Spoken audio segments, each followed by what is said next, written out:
What is up, everybody? To Reverse TV here today. Following the Switch 2 announcement, it just had me thinking about the big three companies this year. Who has the best year? Who's going to have the best year? Who's going to have the worst year?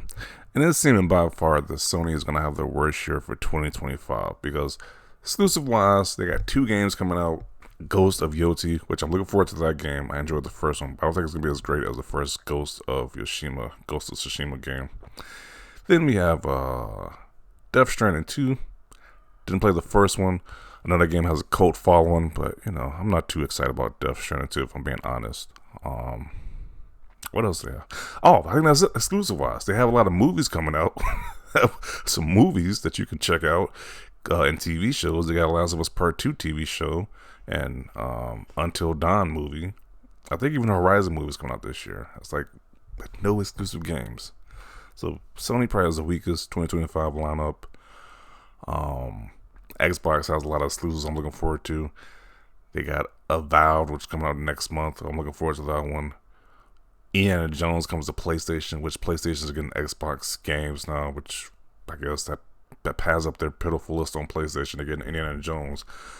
They're getting Outer Worlds 2, which is going to PlayStation. It's going to Xbox as well. So PlayStation is getting saved by Xbox. They're getting saved by Xbox heavily this year because they wouldn't have anything, to be honest. What else? South of Midnight looks pretty cool. Xbox exclusive game. Fable, the game I'm looking most forward to is Fable. It comes out this year. Fable, Xbox has a great lineup. Even the Call of Duty game, possibly, which is coming to PlayStation 2. So Xbox has an amazing lineup this year. And then you got the Switch 2 announcement. So even Switch is gonna get the limelight. Is gonna get the headspace in gamers' heads right now because this new Switch is coming out. People are excited about this new one. And apparently the Mario Kart game they showed in this trailer was a new Mario Kart game. It's not the Mario Kart 8 we've been playing for like over a decade at this point.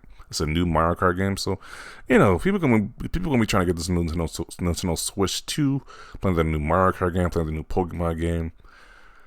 They're gonna be playing the new Nintendo stuff. So it's like Nintendo got games, Xbox has games, PlayStation,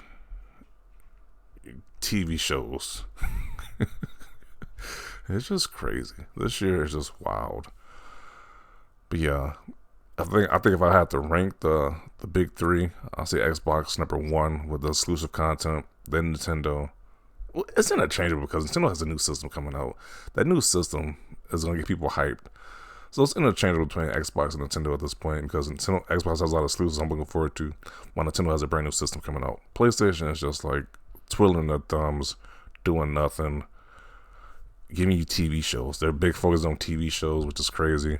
You should be a gaming company first. We should be hearing about exclusive games for PlayStation, but I don't think they got too much of that. So, or their other big pushes to push their games to PC. So, PlayStation is definitely the wackest at the big three this year. Nintendo and Xbox are both. They could be both interchangeable with first and second place at this point because they both got some good stuff coming out this year. And those are my thoughts. It's just kind of sad that Sony is just getting by being the Apple of gaming because people will buy this stuff, it's very mediocre. And it's still funny how Astro Bot got Game of the Year. But it's like, we all know if a mainline Mario game came out, that game wouldn't have had a chance to win Game of the Year. But because it's just ridiculous. PlayStation gets by with the very minimum BS.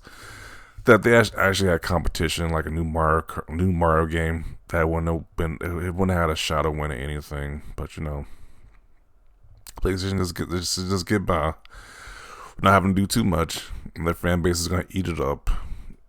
While they're literally just getting supplied by Xbox games this year, because if Xbox didn't bring their games over this year, what would PlayStation really have? What would you be playing on PlayStation right now? They didn't really have their Xbox games wasn't being transferred over to PlayStation. And now they're hyping up a rumor of Halo coming to PlayStation because PlayStation gamers have new games of their own to play besides Xbox exclusives. They got the hype up. It's a sad state of affairs on PlayStation. You just think about it. Like, really, what games do they have coming out this year? And this feels very reminiscent of last year because I didn't really know what too many games had to come out 2024. The same sentiment is going over to this next year right here. Is Wolverine still coming out this year? Or next year probably because of the whole leak situation? Like, what's up with that game? We haven't heard anything from Insomniac since that leak happened about Wolverine. So I don't think that's coming out this year. Probably next year at this rate. But Sony is way too quiet. They don't have too many games coming out.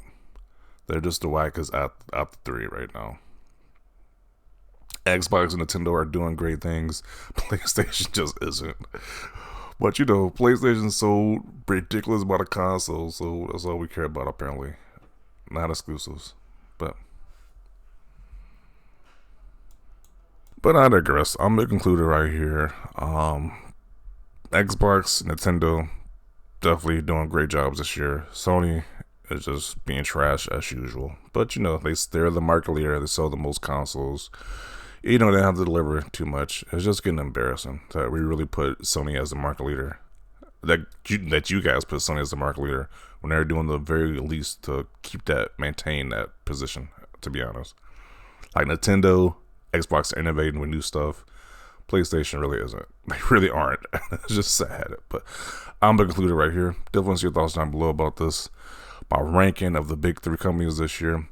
Definitely want to see your thoughts down below. Maybe you think differently. Maybe you think PlayStation deserves to be higher for whatever reason. Maybe you really like the TV shows they're bringing out and not games. Definitely want to see your thoughts down below about it. And as always, thanks for watching and peace.